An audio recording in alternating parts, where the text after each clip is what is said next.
There are so many different types of succulents available, it can be hard to know which ones you should grow. So in this video, I'm going to show you a variety of different types of succulents to help you get a feel for what's available. You can also learn more at typesofsucculents.com. The succulents in this video are going to be divided into two major categories: soft succulents and cold hardy succulents.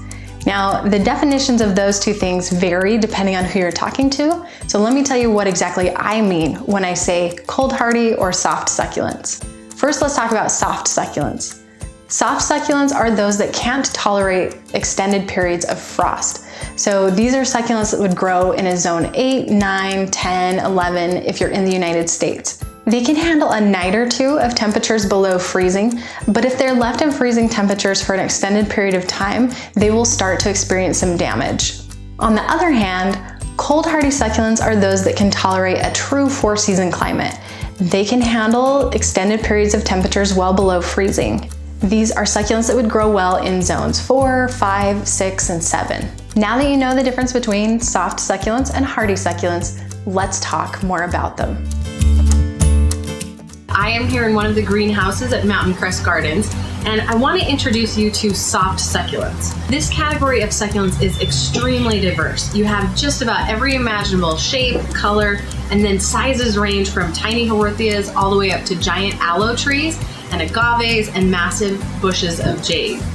Let's talk about some of the specific varieties that we have here that you can also find at Mountain Crest Gardens. First up, we have echeverias. These rosette succulents come in all sorts of pastel colors, so you've got reds, blues, and purples, and they're extremely popular. Another popular category of soft succulents are crassulas. So these start with anything from your common jade plant all the way to something a little more exotic like the red pagoda.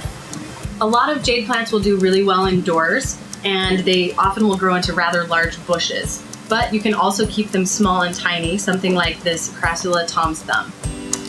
Speaking of houseplants, one of the most ideal succulents for growing indoors is haworthia. Haworthia comes in a variety of green shapes and different textures, but all of these will tolerate low light really well. So they're great for an indoor windowsill garden or putting as a centerpiece on your table. Another popular soft succulent is senecio, or the most common being string of pearls.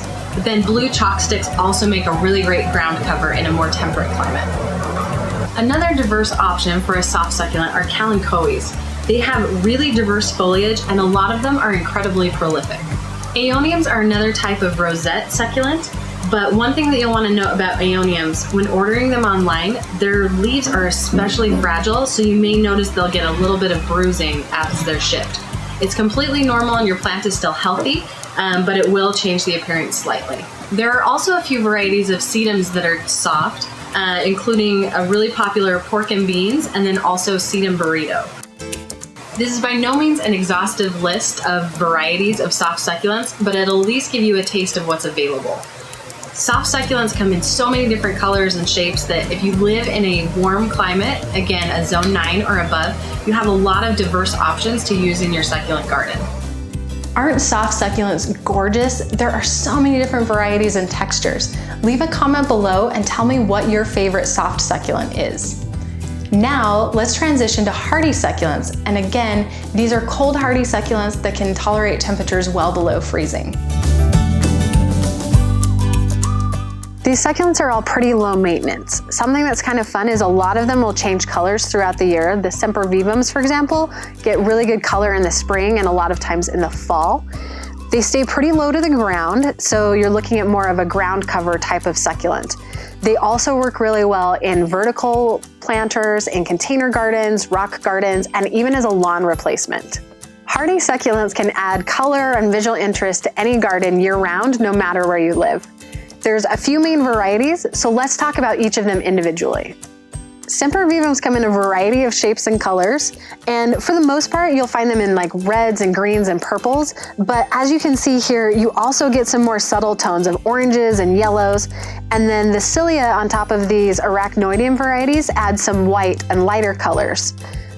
They also come in different sizes. So you have Sempervivum Pixie, which is pretty small, but then you can have larger varieties as well. And some will even grow up to a couple inches in diameter. Sempervivums are monocarpic, meaning when they bloom, the mother plant dies. But they will also put off a lot of chicks before they bloom. Usually the sempervivums that put off a lot of chicks will bloom more frequently, whereas those that don't put off as many chicks won't bloom as often. Sempervivums need quite a bit of sunlight in order to maintain their shape and color. As a general rule, you want them to get direct sunlight in the morning, and they can have direct sunlight in the afternoons as well.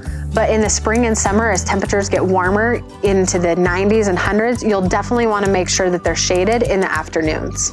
Next up, we have Sempervivum hufelii. These are similar to the sempervivums, except that instead of propagating by putting off chicks on a stolon, you actually have to cut the chicks off of the mother plant. When they're fully grown, they form really nice mounds of rosettes. Another great thing about hufelii is that they maintain their color a lot better throughout the year. You still have a lot of really colorful varieties like this lemon sky that's almost bright yellow, but you get down into the deep purples and still have your greens and other awesome colors. Hufelii have a lot stronger leaves than other sempervivums. They also have an edge that almost seems to glow when they're backlit, which makes them look really pretty, and they stand out from the dirt a lot more than other sempervivums. Sedums or stonecrops are another type of cold hardy succulent, and these might be the most hardy of all.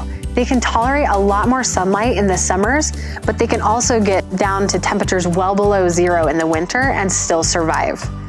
As you can see, there's a lot of variety of textures and colors, and they are a really good ground cover. They'll fill in between other plants and they spread really easily. You can propagate sedums by dividing them or just taking cuttings and planting those in the ground. A lot of sedums will also bloom in summer and fall, and a lot of them will get really bright, colorful blooms. In the winter, some of them will go so dormant that they almost look like they disappear and they'll lose all their foliage.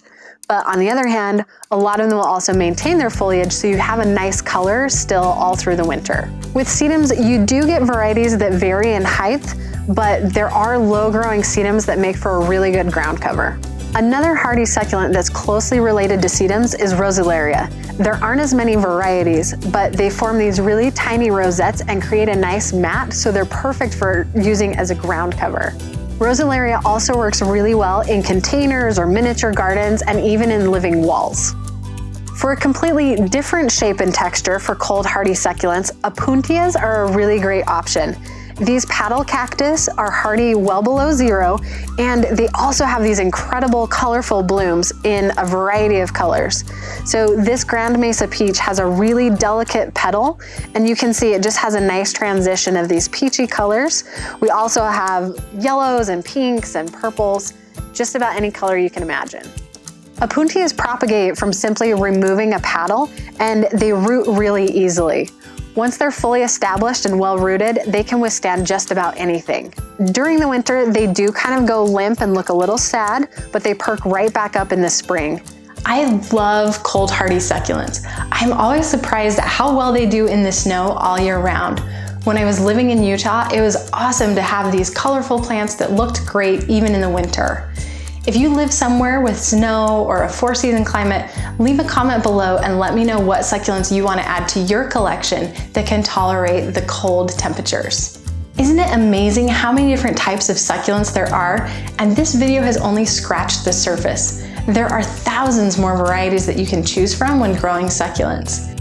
If you want even more help learning about growing specific types of succulents, head over to typesofsucculents.com or check out some of the links in the description below. If you found this video to be helpful, be sure to give it a thumbs up, hit subscribe, and share it with all of your succulent loving friends. Thanks so much for being here, and I'll see you in the next video.